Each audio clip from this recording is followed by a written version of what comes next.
Hello student, welcome back to हमारे इस YouTube channel में आप सभी स्टूडेंट का तहे दिल से स्वागत है। दोस्तों, हमने चालू किया था रिटायरमेंट ऑफ पार्टनर और हमने उसका इलास्ट्रेशन नंबर 1 कर भी लिया है। तो अब मैं ये सोच रहा हूँ कि आप लोगों ने भी उसकी प्रैक्टिस डेफिनेटली कर ली होगी। आज हम चालू करने वाले हैं इलास्ट्रेशन नंबर 3। अब इलास्ट्रेशन नंबर 3 में आपको जैसे क्वेश्चन दिख रहा है, the balance sheet of Shyam traders Pune is as following: partner sharing profit and loss as 5:2:3 का रेशियो दिया हुआ है। इसके पिछले वाले सम में 5:3:2 दिया था, इस बार 5:2:3 दिया हुआ है। सेम स्टेप करने वाले, कुछ चेंज नहीं है, जैसे जैसे हम कर रहे थे वैसे ही हम करने वाले हैं। देन उसके बाद हमें दिया हुआ है कि लायबिलिटी में कैपिटल तीनों पार्टनर का, रंबा, मेनका, उर्वशी, ठीक है, क्रेडिटर्स दिया है, बिल्स पेपर दिया है और जर्नल रिजर्व दिया है। दोस्तों याद रखना, रिजर्व फंड या जर्नल रिजर्व दिया हुआ होगा तो तीनों पार्टनर को उस अमाउंट को शेयर करेंगे उनके प्रॉफिट रेशियो से। तो मतलब जर्नल रिजर्व दिया हुआ है, हम तीनों पार्टनर में पार्टनर कैपिटल में शेयर करेंगे। देन असेट में plant and machinery, building, stock, debtors less किया हुआ, आरडीडी भी दिया हुआ है एंड बैंक। देन हमारी कहानी तो इधर से चालू होती भाई। देखो क्या बोला है, Menaka retire from business on 1 April 2019 on the following term, the asset were revalued as under. हमारा कौन सा पार्टनर रिटायर हो रहा है दोस्तों? सबसे इंपॉर्टेंट बात तो वो है कि हमें पता होना चाहिए हमारा कौन सा पार्टनर रिटायर हो रहा है। तो दोस्तों हमारा जो पार्टनर है वो है सेकेंड पार्टनर, मेनका रिटायर हो रही है। दोस्तों कैसे पता चला है? देखो ये एक तो रिटायरमेंट का समय इससे पता चल गया क्योंकि इधर रिटायर लिखा हुआ है। दूसरा, पहला पार्टनर नहीं हुआ है, दूसरा पार्टनर रिटायर हो रहा है, ये बात याद रखना। तीसरा पार्टनर इसमें रिटायर नहीं हो रहा है और इस वजह से मैंने ये क्वेश्चन को चुना है। दोस्तों अब बात करते हैं स्टॉक 28,000। देखो पहले वाले में हमको परसेंटेज दिया था, हम परसेंटेज निकाल के रख देते थे। अभी इस वाले सम में हमें अमाउंट दिया हुआ है। तो दोस्तों ये देखो, स्टॉक दिया 28,000, इधर स्टॉक कितना है 20,400। मैंने कहा था एडमिशन में भी कि एडजस्टमेंट का अमाउंट ज़्यादा है तो इंक्रीजिंग, एडजस्टमेंट का अमाउंट बैलेंस शीट से कम है तो डिक्रीजिंग। भाई मेरा एडजस्टमेंट का अमाउंट ज़्यादा है तो मैं इधर जाके बना दूंगा इंक्रीजिंग, और अमाउंट दिया हुआ है तो भाई लेस होगा, मतलब 28,000 लेस करेगा 20,400 को तो अमाउंट कितना आएगा 7,600। कितना आया 7,600। देन बिल्डिंग दिया हुआ है दोस्तों, आप लोगों को इधर दिख रहा होगा बिल्डिंग का अमाउंट। देन बिल्डिंग हमें दिया हुआ अप्रिसिएट। देखो अप्रिसिएट मतलब इंक्रीजिंग होता है तो दिमाग नहीं लगाने का, इंक्रीजिंग का एरो बनाने का। और इसका 10% बोला है, 10% कितना होता है 40,000 का 4,000, एक जीरो छुपा दिया तो आंसर पता चल जाता है। देन आरडीडी इंक्रीजिंग बोला है 1,000, तो दिमाग मत लगाना, उधर कंपेयर मत करना। देखो 1000 है उधर 800 है तो डेफिनेटली इंक्रीजिंग है, ठीक है। डायरेक्ट जाके उधर इंक्रीजिंग का एरो बना देना क्योंकि क्वेश्चन ने खुद इंक्रीजिंग वर्ड यूज किया हुआ।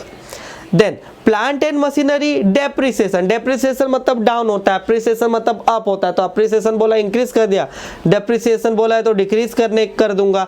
प्लांट एंड मशीनरी पे चला गया और उसको डिक्रीज कर दिया। 10% भाई कितना होता है 3,200। देखो भाई ये अमाउंट टाइम पास के लिए नहीं लिख रहा हूँ, जब हम उसे सॉल्व करेंगे तो तुमको समझेगा ये अमाउंट कैसे आया है। तो तुम भी इस तरीके से बुक में एरो बना लो, अमाउंट लिख लो अगर तुम प्रैक्टिस करना चाहते हो और अच्छे मार्क्स बोर्ड एग्जाम में लाना चाहते हो। और सभी स्टूडेंट को मेरे तरफ से best of luck in advance. काफ़ी टाइम है, मैं साथ में जुड़े रहने वाला हूँ, क्या इंपॉर्टेंट है क्या नहीं सब बताऊँगा मैं आप लोगों को।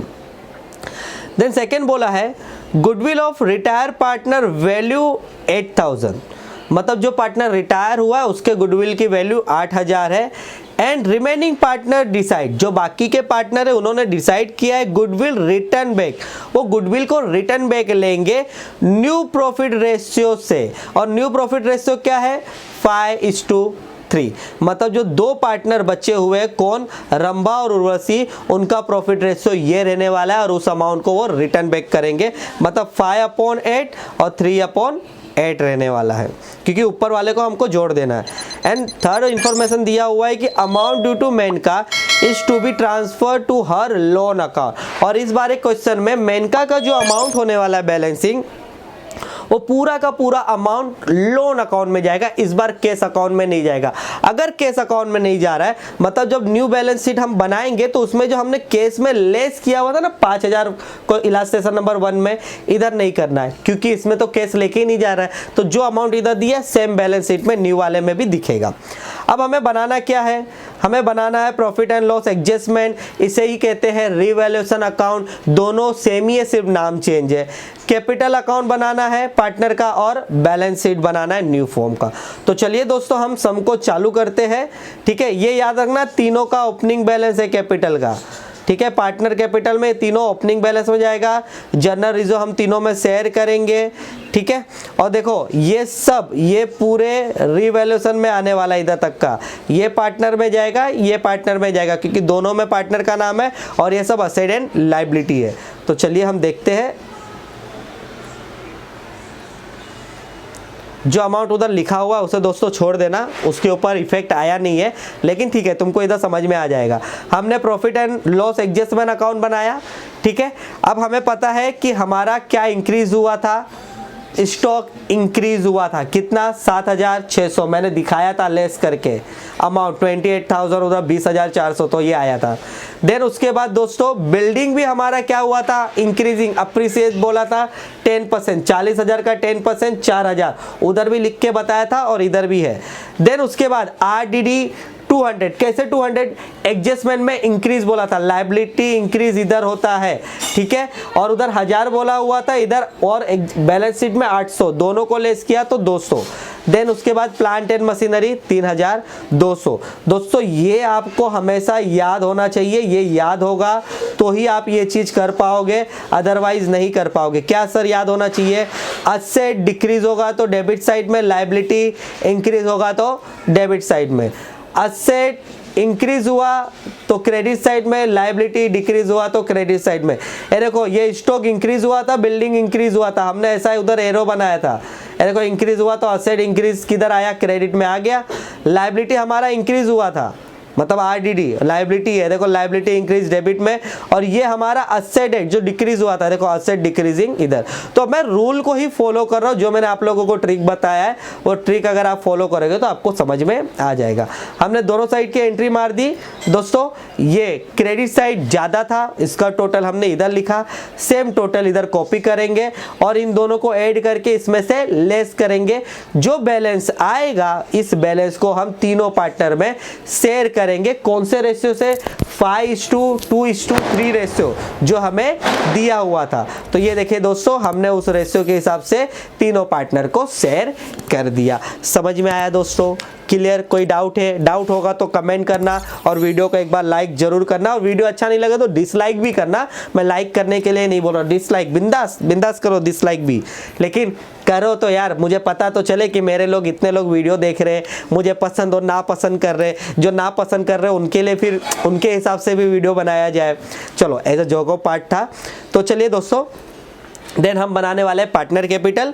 पार्टनर कैपिटल के लिए same particular Rambha Menaka Urvashi, particular Rambha Menaka Urvashi. Clear? पहले तो हमेशा ओपनिंग बैलेंस आएगा जो इधर क्रेडिट साइड में आएगा, जिसे हम लिखेंगे बाय बैलेंस ब्रॉट डाउन, जिसे ओपनिंग बैलेंस बोलते हैं। और जो बैलेंस शीट में दिया हुआ था सेम अमाउंट को हमने इधर कॉपी किया, कुछ दिमाग नहीं लगाया। ठीक है, देन उसके बाद गुडविल दिया हुआ था 8000, किसका दिया हुआ था, रिटायर पार्टनर। रिटायर पार्टनर कौन था, मेनका थी। ठीक है, कौन, मेनका। तो मेनका के वहीं आएगा 8000, बाकी दोनों पार्टनर में नहीं आएगा। लेकिन इस गुडविल को बोला हुआ है रिटर्न बैक भी कर रहे हैं पार्टनर लोग। ठीक है, तो देखो ये गुडविल इधर से इधर आ गया, रिटर्न बैक बोला, और ये दो पार्टनर लेके जाने वाले न्यू प्रॉफिट रेशियो से। तो न्यू प्रॉफिट रेशियो क्या था, 5:3। तो देखो एक में 5000, एक में 3000। सर कैसे, नहीं समझा, जरा बता दोगे तो अच्छा होगा। तो चलो मैं आप लोगों को बता देता हूँ, अच्छा ही हो बुरा क्यों हो भाई आप लोगों का। चलो, तो रेशियो क्या था, 5:3, मतलब 5/8, 3/8। कैसे आया सर 8? सिंपल सी बात है, 5 और 3 कितना होता है, 8। ठीक है, और इसको एक ट्रिक भी बता देता हूँ। अब मेरा 8000 है, ठीक है, जिसको मेरे को शेयर कर रहा है ये दोनों में 8000, और इन दोनों में कॉमन क्या, 8 ना, 8 से डिवाइड कर दूंगा। कितना आंसर आया, 1000, 1 को 5 से मल्टीप्लाई करूंगा, देखो 5000, 1 को 3 से मल्टीप्लाई करूंगा 3000। समझ में आ गया, रेशियो कर दिया। आप ऐसा भी कर सकते हो या मैंने जैसा बताया था, जो तुमको अच्छा लगता है तुम उस तरीके से कैलकुलेट कर सकते हो। मैं सिर्फ आप लोगों को जल्दी से जल्दी कैलकुलेट करना सिखा रहा हूँ। देखो मल्टीप्लाई करना तो तुम्हारा 5000, दोनों का करके रखना। या तो ये ट्रिक बताया जो बहुत सिंपल है, दोनों में 8 कॉमन है, उससे डिवाइड किया, जो अमाउंट आया ऊपर वाले से मैंने मल्टीप्लाई कर दिया, खत्म कहानी। समझ में आया दोस्तों कैसे किया? चलो देन अब आगे हम जाते हैं और आगे का देखते हैं कि आगे कैसे क्या करना है। ठीक है, तो आगे आता है जर्नल रिजो। दोस्तों मैंने कहा था कि अगर जर्नल रिजो दिया हुआ है तो दोनों पार्टनर में डिस्ट्रीब्यूट होगा। जर्नल रिजो दिया हुआ है, सॉरी दोनों नहीं, तीनों पार्टनर में प्रॉफिट रेशियो से 5:2:3 से, तो मैंने दे दिया। ठीक है, उसके अमाउंट को जर्नल रिजो को तीनों पार्टनर में डिवाइड कर दिया। देन हमारा प्रॉफिट एंड लॉस इधर कहाँ था? डेबिट में। जब हम ट्रांसफर करेंगे पार्टनर कैपिटल में तो अपोजिट में। क्रेडिट में आया सेम अमाउंट, देखो 4100, 1640, 2460। क्लियर, पूरी एंट्री हो गई क्या? हो गई है। ठीक है, क्योंकि जो मैन का रिटायर हुआ है उसके अमाउंट को तो कैसे बोला है देने के लिए? लोन करके देना है। जो अमाउंट इधर का ज़्यादा है इधर का कम है। ठीक है, तो देखो हम लोन अमाउंट में उसका अमाउंट देने वाले। ये कैसे आया? तो भाई वो मेरा इफेक्ट जल्दी हो चुका है, कोई प्रॉब्लम नहीं। पहले ये हम टोटल करेंगे, इस टोटल को सेम इधर कॉपी करेंगे और देखो ऊपर इसको इसमें से लेस करेंगे, जो आएगा वो हमारा बैलेंस होने वाला और उसी को लिखेंगे टू लोन अकाउंट। ठीक है, ये इफेक्ट थोड़ा पहले हो गया तो कोई प्रॉब्लम नहीं, मैंने आपको बता दिया ये इस इफेक्ट के बाद है। ये समझ में आया? ये हमारा बैलेंसिंग फिगर है, क्योंकि एडजस्टमेंट ने कहा था जो भी बैलेंसिंग अमाउंट होगा वो हम उसे लोन में देने वाले हैं। अब ये दोनों पार्टनर बचे हुए, इनका जो बैलेंसिंग अमाउंट होगा वो हमारा क्लोजिंग बैलेंस होगा, तो हमने उसको भी लेस करके हमारा क्लोजिंग बैलेंस निकाल दिया। समझ में आया दोस्तों कि कैसे किया हमने? कुछ डाउट दोस्तों? ठीक है, अब हमें बनाना है बैलेंस शीट, लेकिन याद रखना बैलेंस शीट में कैपिटल में ये दोनों अमाउंट आने वाला है और लोन में ये अमाउंट आने वाला। तीनों का जो हम कैपिटल है तीनों का कैपिटल लिखेंगे, लेकिन जो पार्टनर रिटायर हो गया उसका लोन करके अमाउंट आएगा। क्लियर? देन हम बनाएंगे पार्टनर कैपिटल। पार्टनर कैपिटल में same liability amount, asset amount. जो अब तुम्हारा बैलेंस शीट दिया हुआ है पुराना वाला सेम कॉपी करूंगा। एडजस्टमेंट रहेगा तो अमाउंट इनर कॉलम में और एक लाइन छोड़ दूंगा। स्टॉक के ऊपर एडजस्टमेंट था, अमाउंट इनर कॉलम में एक लाइन छोड़ दिया। देन सॉरी, लगता है साथ में मैं एडजस्टमेंट का इफेक्ट कर दिया हूं, तो स्टॉक लिखा। ठीक है, अमाउंट लिखा, एडजस्टमेंट अप्रिसिएशन का था कितना 7600, ऐड करके हमने बाहर लिख दिया। फिर क्या था? बिल्डिंग का अमाउंट था 40000, वो क्या हुआ था?